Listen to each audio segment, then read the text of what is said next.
నా హెల్త్ అనేది బాగాలేదు. సో కొద్దిగా అడ్జస్ట్ చేసుకున్న వాయిస్ని. ఇంకా వీడియోలోకి వెళ్ళిపోదాం. మూవీ నేమ్ వచ్చేసి గత వైభవ.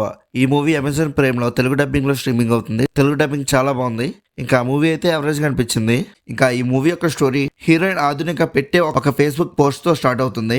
ఇక్కడ తను ఒక అన్నోన్ పర్సన్ ఫోటో వెతుకుతూ ఉంటుంది. హీరో పురాతన్ ఆ పోస్ట్ చూసి ఇతను మీట్ అవుదామని తన ప్లేస్ కి వెళ్తే అక్కడికి వెళ్ళాక ఒక ట్విస్ట్ ఇస్తుంది ఆధునిక. అదేంటంటే మన ఇద్దరం గత 3 జన్మల్లో లవర్స్ అని చెప్పి ఆ ఫ్లాష్ బ్యాక్ స్టోరీస్ ని స్టార్ట్ చేస్తుంది.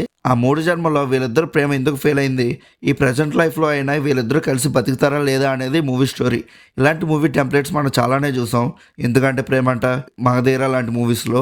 బట్ ఆ మూవీస్లో వర్కౌట్ అయిన ఎమోషన్స్ అనేది ఈ మూవీలో సరిగ్గా వర్కౌట్ అవ్వలేదు. ఈ మూవీలో జరిగే 3 స్టోరీస్లో లాస్ట్ స్టోరీ మాత్రం నాకు చాలా బాగా నచ్చింది. చాలా బాగా రాసుకున్నారు ఈ లాస్ట్ లవ్ స్టోరీ అనేది. బట్ మిగతా 2 లవ్ స్టోరీస్ అయితే నాకు అస్సలు ఎక్కలేదు. మెయిన్గా మొదటి జన్మ స్టోరీ అయితే అస్సలు అంటే అస్సలు నచ్చలేదు నాకు. దేవకన్య రాక్షసుని ప్రేమించే కథ ఇది. మెయిన్గా ఈ స్టోరీలో హీరో రాక్షసుని కింద అస్సలు సెట్ అవ్వలేదు. రాక్షసులు అందరూ ఒళ్ళంతా మసిపూసుకుని ఉంటే మన హీరో మాత్రం ముఖానికి పౌడర్ కొట్టుకుని కొత్త పెళ్లి కొడుకులో తయారై ఉంటాడు.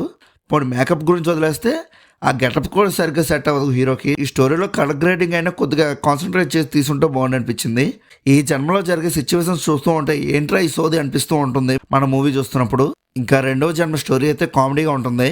పర్లేదురా బాగానే ఉంది కామెడీగా, సరదాగా వెళ్ళిపోతే స్టోరీ అని అనుకునే లోపే మొత్తం కంపు చేసి పడేశారు. Titanic and life of pi reference తీసుకున్నాక. ఇంకా 3వ జన్మ స్టోరీ అయితే మాక్సిమం 1.5 hours ఉంటుంది.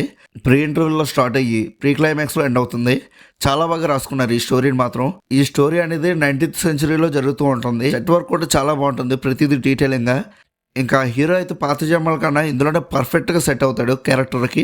ఈ స్టోరీలో ఉన్న ఎమోషన్స్ కూడా చాలా బాగా కనెక్ట్ అవుతాం. పాత 2 జన్మల్లో మనం ఏం మిస్ అయ్యామో అవన్నీ ఇందులో ఉంటాయి. ఇంకా గేదెల పోటీ సీన్స్ కూడా చాలా రియలిస్టిక్గా అనిపించాయి. అదే మన కాంతారాలో చూసాం కదా, సేమ్ అలాంటి పోటీనే. ఇంకా అంతేకాకుండా ప్రతి ఒక్క సీన్ చాలా బాగా